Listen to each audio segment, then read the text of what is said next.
जय हिंद। देखिए, यूएसएसआर जो टूट कर अब रसिया बना है और यूक्रेन के बीच में क्या विवाद है इसको समझते हैं, और आखिर यूएसएसआर पूरी दुनिया का इतना बड़ा देश कैसे बन गया। यूएसएसआर का फुल फॉर्म होता है union of Soviet socialist Republican. USSR, इसी को शॉर्टकट में हम लोग पहले सोवियत संघ कहते थे। इसकी शुरुआत होती है 1917 में रूस की क्रांति में। रूस के राजा, जार कहा जाता था रूस के राजा को। उस समय 1917 में जो जार थे यानी राजा थे, उनका नाम था निकोलस द्वितीय। इनके समय भयानक क्रांति हो गई रूस की, जिसे हम वाल्सेविक क्रांति भी कहते थे। और इस क्रांति का जो नायक था वो लेनिन था। लेनिन जर्मनी में एग्जाइल पे था, वापस वो आ गया यहाँ पर, इस क्रांति को बहुत आगे बढ़ावा ले गया। और इस क्रांति के फलस्वरूप रूस जो था एक संगठन बनाया जिसका नाम रखा गया सोवियत संघ। और सोवियत संघ की स्थापना यानी यूएसएसआर की स्थापना 1922 में हो गई थी। और यह सबसे बड़ा देश बना और इसमें 15 छोटे छोटे देश मिलकर एक विशाल खंड का निर्माण करते थे, जिसमें यूक्रेन भी 1922 में यूएसएसआर में शामिल हुआ था, जो अलग हुआ 1991 में अलग हुआ था। तो अब हम समझते हैं यूएसएसआर इतना बड़ा था, ये अभी इसमें ये सारे देशों को अगर हम शामिल कर लेते थे तो ये एक्स्ट्रा इतनी जमीन जो थी वो यूएसएसआर के पास थी। टूटने के बाद, ये 15 देश टूटने के बाद भी 70% एरिया बच गया रूस के पास। यूएसएसआर ज्यादा समय तक नहीं चल पाया था और रूस 15 देशों में टूट गया। Kazakhstan, Kyrgyzstan, Tajikistan, Turkmenistan, Uzbekistan, Georgia, Armenia, Azerbaijan, Estonia, Latvia, Lithuania, Ukraine, Moldova, Belarus और रूस। 15 देश टूट गया, 15 हो गया, आप गिनते रहिएगा। तो यहीं से टूटा यूक्रेन। 15 देशों में एक यूक्रेन भी था जो इसमें से अलग हो गया था। 1991 से 2014 तक यूक्रेन में सब कुछ ठीक चल रहा था। जब 1991 में यूक्रेन अलग हुआ था और वहां से लेके 2014 तक में सब ठीक ठाक चल रहा था। 14 में क्या हुआ, यहाँ के एक जो राष्ट्रपति थे उनका नाम था पेट्रो यानुकोविच।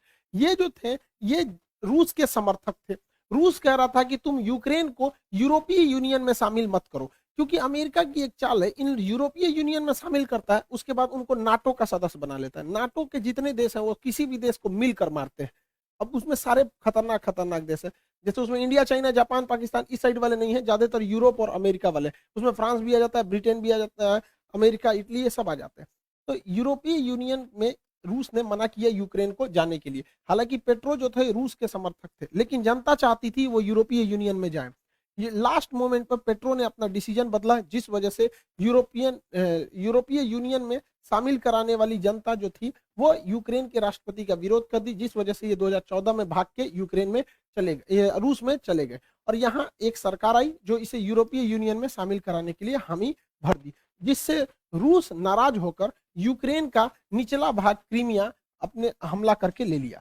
इससे फायदा क्या हुआ रूस को कि ये एजोव सागर पर कंप्लीट कब्जा हो गया रूस का, अपनी नौसेना से कब्जा कर लिया क्रीमिया का। क्रीमिया पर कब्जा जब हुआ 2014 में तो पूरी दुनिया देखते रह गई, किसी ने कुछ भी नहीं किया रूस के खिलाफ, और इस क्रीमिया द्वीप पर कब्जा हो गया। और नीचे जो काला सागर है, क्रीमिया के नीचे जो सागर है काला सागर, यहाँ पर इजिली रूस का वर्चस्व स्थापित हो गया। उस समय भी पश्चिमी देश रूस पर प्रतिबंध लगा रहे थे और दुनिया के जो 8 शक्तिशाली अर्थव्यवस्था वाले देश हैं, जिन्हें G8 कहा जाता है, नक्शा से देखेंगे तो आराम से याद हो जाएगा। बीच में 4 देश याद रखिएगा, ब्रिटेन, फ्रांस, जर्मनी, इटली, ये याद रहेंगे। Britain, France, Germany, Italy. Europe में यही 4 फेमस देश है, ब्रिटेन, फ्रांस, जर्मनी, इटली। 2 ऐसे हो, 4 ऐसे हो गया, 2 इधर से रूस, जापान, और 2 इधर से कनाडा और अमेरिका। कनाडा, अमेरिका, रूस, जापान, और बीच में जर्मनी, यहाँ पे इटली, ब्रिटेन, फ्रांस। ये 8 देश थे G8।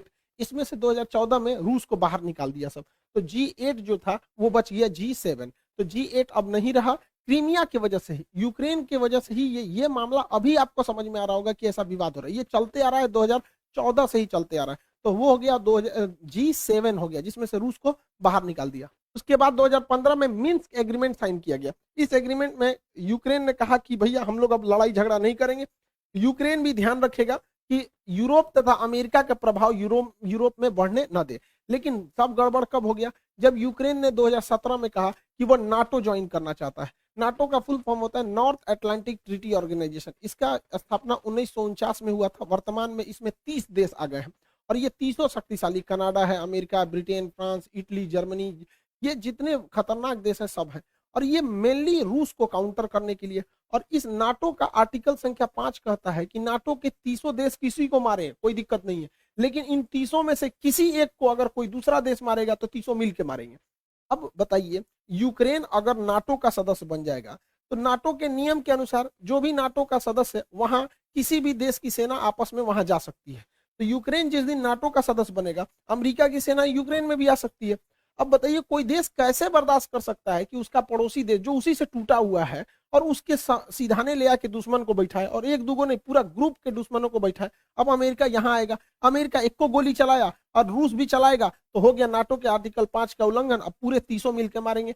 तो अमेरिका यहाँ आके बैठ जाएगा और कमजोर स्थिति का जब फायदा उठा के उस पर हमला कर देगा और पूरा सेना का जमावड़ा लगा देगा। यही है मेन विवाद का जड़। इसमें यूक्रेन कुछ भी नहीं है, सारा विवाद फैलाया है अमेरिका और नाटो ने। बेचारा भुगत रहा है यूक्रेन। यूक्रेन को भी समझना चाहिए कि आप तब तक ही पैर फैलाइए जब तक दूसरे को तकलीफ नहीं हो। कोई भी देश अपनी राष्ट्रीय सुरक्षा को ध्यान में रखता है, ये जरूरी है। अब देखिए नाटो में इतने देश हैं, ये जितने रेड कलर के हैं सब नाटो के देश। अब आप ही बताइए, यहाँ पर रूस है, रूस के सिधाने इतने दुश्मन देश है। रूस अगर इनमें से किसी एक को मारेगा ना तो ये सब मिलके मारेंगे। तो रूस को तो पूरी तरह से बर्बाद करने का प्लान है नाटो वालों का। यूक्रेन को सबक सिखाने के लिए रूस ने क्या किया, एक तो 2014 में क्रीमिया को हड़प लिया। क्रीमिया पे हड़पने के कारण ये एजोव सागर पूरी तरह से रूस के कब्जा में आ गया। इसके बाद यहाँ डोनस तथा लुहांस, ये दो शहरों को, दो जगहों को विद्रोहियों को खड़ा किया और अपने सैनिकों को यहाँ भेज दिया। और वो सैनिक जो थे वो सादी वर्दी में थे और विद्रोह कर दिए और कहें, और रूस ने इसको मान्यता दे दिया कि ये अलग देश है और इन अलग देश है, और यहाँ अपनी पूरी तरह सेना उतार दिया। इसमें पूरी तरह रूस की सेना आ गई। यहाँ रूस की सेना पहले से थी। रूस बहुत ही सावधानी से चल रहा था। ये ऊपर का देश है बेलारूस, यहाँ रूस अपनी पूरी सेना भरे हुए हैं ताकि इधर से हमला करना होगा तो कर ही देगा। ये रूस है, इधर से हमला आराम से कर देगा।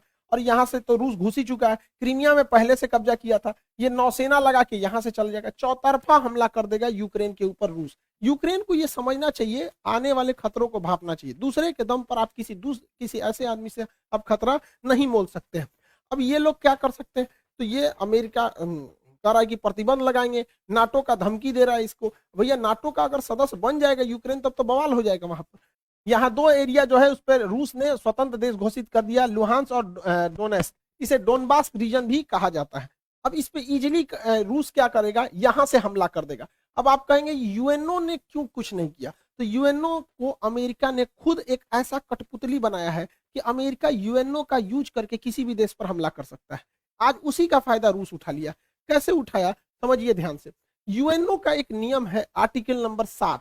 आर्टिकल 7 कहता है कि कोई देश किसी दूसरे देश पर हमला नहीं कर सकता है, लेकिन अगर कोई देश से कोई छोटा सा राज्य टूटकर अलग होना चाहता है तो उसे स्वतंत्रता है, और अगर वह देश उस पर अत्याचार कर रहा है तो पड़ोसी उस पर मदद के लिए जा सकता है। नहीं समझे, अब समझिए कैसे होता है। ये रूस ने इन दो देशों को मान्यता दे दिया कि ये अलग देश है, अलग देश है। और आर्टिकल 7 यूएनओ का कहता है कि किसी भी देश की मदद के लिए दूसरा देश आ सकता है। तो यहाँ पर स्वतंत्र देश की मान्यता दे दिया, यहाँ किसी को प्रधानमंत्री राष्ट्रपति बैठा दिया और उसने लेटर लिख दिया किसको, रूस के राष्ट्रपति को, कि हमें सैन्य मदद दीजिए। और इसके सैन्य मदद के आधार पर इस पर हमला कर दिया यहाँ पर, और कह रहा है ये स्पेशल मिलिट्री ऑपरेशन है। युद्ध है नहीं, ये स्पेशल मिलिट्री ऑपरेशन है। यही तो किए थे अमेरिका ने अफगानिस्तान में, यही तो अमेरिका ने किया था इराक में, यही तो अमेरिका ने माली में किया, यही अमेरिका ने सीरिया में किया, यही अमेरिका ने लीबिया में किया, यही अमेरिका मिस्र में किया था, यही अमेरिका वियतनाम में किया था, यही अमेरिका कोरिया में किया था। तो जब अमेरिका करेगा तो गलत नहीं है, रूस कर दिया तो गलत है। यहाँ पर आर्टिकल 17 यूएनओ में कोई भी चीज बर्बाद, यूएनओ क्या कर पाएगा। एंटोनियो गुटेरेस फिलिस्तीन पिटाता है, क्या कर लेते हैं, कुछ नहीं। कश्मीर का मुद्दा आज तक अटका हुआ है, क्या कर लिया इन लोगों ने। तालिबानी जब अफगानिस्तान में आतंक मचा रहे थे, क्या कर लिया इन लोगों ने। ये कुछ भी नहीं है, यूएनओ मतलब कुछ नहीं, तमाशा है। अमेरिकी खुफिया एजेंसी सीआईए कह रही थी कि 16 फरवरी को सुबह 5 बजे रूस यूक्रेन पर हमला कर देगा। अरे बैल है ये रूस, जब तो बता के हमला करेगा। उस दिन हमला करना भी रहता तो नहीं करता पहले से पता। तो रूस ने क्या किया, उस दिन पीछे हट गया। पीछे भाई समुद्र की लहरें अगर पीछे हटती हैं तो सुनामी की पहचान होती है। गधों को लगता है कि पीछे जा रहा है वहां पे। देखिए इसमें क्या था कि चीन का रूस से काफी अच्छा संबंध है। रूस चीन के बुलावे पे गया था वहां ओलंपिक के उद्घाटन पे, और जाते ये कह दिया कि ताइवान चीन का भाग है। तो सोच सकते हैं रूस और चाइना में कितना अच्छा संबंध है। रूस से चाइना ने कहा था कि ओलंपिक हो जाने दो, विंटर ओलंपिक। तो बीजिंग विंटर ओलंपिक 20 फरवरी को खत्म हो गया, इस दिन लास्ट हो गया। और 21 फरवरी को व्लादिमीर पुतिन ने यूक्रेन में 2 स्वतंत्र देशों की घोषणा कर दी। अब समझिए ये स्वतंत्र देश की घोषणा क्यों की गई है, ताकि यूएनओ का आर्टिकल 7 का प्रयोग किया जा सके। और 23 तारीख को उन स्वतंत्र देशों ने लेटर लिख दिया पुतिन को कि हमें सेना की मदद किया जाए। और 23 तारीख को पुतिन ने क्या कर दिया, सेना से हमला कर दिया। ये युद्ध है ही नहीं, स्पेशल मिलिट्री ऑपरेशन है। किसके वजह से, यूएनओ के आर्टिकल 7 की वजह से। इस हिसाब से हम लोग भी पाकिस्तान में हमला कर सकते हैं। किस तरह से? वहां पर जो बलूचिस्तान है वहां के लोग अगर लिख के दे देते हैं कि हमारी मदद कीजिए तो हम लोग भी मार सकते हैं। आज यूएनओ क्या कहता है? जिसकी लाठी उसकी भैंस। इसी हिसाब से यूएनओ चल रहा है यहाँ पर। अब इसके बाद हमला यहाँ पर तेज कर दिया गया, रूस ने इसके ऊपर हमला कर दिया यूक्रेन पर। हालांकि जब यूएसएसआर का हिस्सा था तो यूक्रेन का काफी विकास किया था रूस ने। आप देखिए कैसे, ये है आपका यूक्रेन। यूक्रेन का काफी विकास किया था। जितने भी उस समय के जहाज बनते थे मिग 21, आज भी मिग 21 यूक्रेन में ही बनता है। जितने पानी वाली जहाजें रूस के यूएसएसआर के समय बनी सब यूक्रेन में। यूक्रेन के लोग आज इसको बनाना भूल गए हैं। हाल ये हो गया है जब यूक्रेन पर युद्ध के बादल मंडरा रहे थे तो यूक्रेन के इंजीनियर जहाजें बनाना भूल गए थे। तुर्की को बोले कि हमारे लिए जहाज बना दो, तो ये तो यूक्रेन की गलती है। यूक्रेन में काफी विकास किया था। यूक्रेन में ही प्रीपेड शहर बसाया गया था जहां चेर्नोबिल दुर्घटना हो गया था 1986 में, परमाणु दुर्घटना। उसकी राजधानी कीव के पास है। तो यूक्रेन में कोई भी देश इतना ज्यादा लगाव रखेगा और वो देश दूसरे देश को कहेगा कि नाटो सेना यहाँ लगाओ तो भड़कबे करेगा। यूक्रेन में आज भी 30% लोग रसियन भाषा बोलते हैं। पूर्वी यूक्रेन के लोग तो इजीली मान लेंगे कि वो रसिया के हैं, और रसिया इसको छोड़ेगा भी नहीं यहाँ पर, क्योंकि कोई भी देश अपनी सुरक्षा को सर्वोपरि रखता है। यूक्रेन जो है आज भी जो सेना के हथियार बनते थे, टैंक वगैरह, वो रूस यूक्रेन में बनाता था, क्योंकि वो चाहता था कि 15 देश खुल के रखे। आज भी पाकिस्तान के टैंक जो हैं वो यूक्रेन के ही बने हुए हैं। यूक्रेन जब 1991 में यूक्रेन और 15 देश से टूटे थे यूएसएसआर से, तो यूक्रेन के पास लगभग 200 परमाणु बम थे। 1996 में एनपीटी के समझौते के तहत यूक्रेन ने अपना 200 परमाणु बम वापस दे दिया। किसको? रूस को दे दिया। अगर ये परमाणु बम नहीं दिया रहता ना तो ये मामला कुछ और रहता। समझ गए? तो ये परमाणु बम कितने शक्तिशाली है। कोई भी परमाणु संपन्न देश पर हमला नहीं करता है। सारा मामला 2014 से गड़बड़ाया था जब नाटो और यूरोपीय यूनियन ने एंट्री किया था। देखिए, रूस की अर्थव्यवस्था का मेन स्रोत जो है वो गैस और पेट्रोलियम है। वो गैस की सप्लाई करता है। अब गैस सप्लाई पाइपलाइन से होती है, छोटे छोटे सिलेंडरों में नहीं होती है, और वो पाइपलाइन यूक्रेन के होते हुए यूरोप में जाती है। इससे अब क्या है कि देखिए, ये यूक्रेन का नक्शा, इसमें इतनी सारे पाइपलाइन जा रही हैं। अब यूक्रेन ने 2014 में नाटो के दबाव में आके कहा कि तुम अगर इधर से पाइपलाइन ले जाओगे तो हमको सालाना $33 बिलियन पैसा दो। तो रूस ने कहा ठीक है दे देंगे। तो ससुरा $33 बिलियन तुम पैसों वो लोगे और नाटो में शामिल भी हो जाओगे, यूरोपीय यूनियन में शामिल भी हो जाओगे, और रूस से संबंधों नहीं रखोगे। तो हमारे यहाँ कहावत कहा जाता है ना, पानी में उतर के मगरमच्छ से बैर कीजिएगा तो मर के आइएगा। इसी बीच मेरा चचवा पहुंच गया रूस में।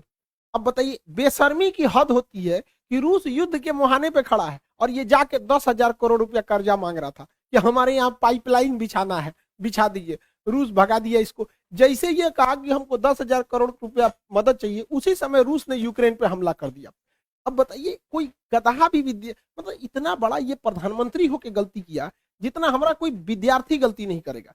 रूस, देखिए, इसका सबसे ज्यादा जो व्यापार होता है पाकिस्तान का, वो यूरोपीय यूनियन से होता है या अमेरिका से होता है, इन देशों से होता है। इसे आर्थिक मदद में आईएमएफ देती है, वर्ल्ड बैंक देती है, जापान देता है, जो सब अमेरिका के फेवर में है। फिर भी ये अमेरिका के खिलाफ केवल जा रहा है मीटिंग करने के लिए। किस लिए? क्योंकि जो बाइडेन ने जब से शपथ लिया इसको फोन नहीं किया है, तो उनको जलाने के लिए गया था। अरे गधा कहीं का, ये सास बहू का झगड़ा हो रहा है क्या कि तुम जलाने के लिए गए थे? 10,000 करोड़ गए थे मांगने, अमेरिका ने इनके ऊपर पेनाल्टी ठोक दिया, 4 अरब डॉलर का पेनाल्टी ठोक दिया इनके ऊपर। बहुत अच्छा हुआ, एक वो हाथ मिलाने गए थे, हो गया, यहाँ पर कांड हो गया। और दूसरा, एफएटीएफ में अब ये ग्रे लिस्ट से चल जाएंगे ब्लैक लिस्ट में। जिस दिन ब्लैक लिस्ट में चल जाएंगे ना, बर्बाद हो जाएंगे, यहाँ पर पूरी तरह से चौपट हो जाएंगे। वहां पे आज भी पाकिस्तान में 12,000 रुपए का गैस सिलेंडर पड़ रहा है। अब 12,000 रुपए में गैस सिलेंडर पड़ रहा है, जिस दिन ये एफएटीएफ के ब्लैक लिस्ट में जाएंगे ना, उस दिन ये 20,000 चल जाएगा। आईएमएफ पे अमेरिका का दबाव है, वर्ल्ड बैंक पे अमेरिका का दबाव है। अमेरिका घुसिया गया है ये मीटिंग देखकर कि चोट्टा तुमको इसी बीच में जाना था। यहाँ पर कौन गधा है रे तुम्हारे यहाँ सुरक्षा सलाहकार? ओकरा कोनो बुद्धि नहीं है क्या? इतना बेवकूफी तो कोई नहीं करेगा। इसने क्या किया है? सांड को लाल कपड़ा दिखाया है। मिला क्या है इसको कि रूस ने, राष्ट्रपति ने कहा था कि जो हमारे पास आएंगे उनको कोरोना का आरटीपीसीआर टेस्ट कराना पड़ेगा। दुनिया का सबसे महंगा टेस्ट इन्हीं का हुआ है। गए हैं, आरटीपीसीआर टेस्ट कराए हैं, हाथ मिलाए हैं, मिला कुछ नहीं है, उल्टे 4 अरब रुपया का इनके ऊपर पेनाल्टी ठोक दिया। यानी आरटीपीसीआर का रेट इनका 4 अरब डॉलर बन गया। अरे यार, तुम्हारे देश की जनता सुन रही, तुम्हारे यहाँ कोई बढ़िया बताने वाला नहीं है क्या? टीचर उचर नहीं है तुम्हारे यहाँ? तो इसको 2-4 हाथ देने लायक है। तो बिगड़ गया है मेरा। अमेरिका ने भारत पर दबाव बनाया कि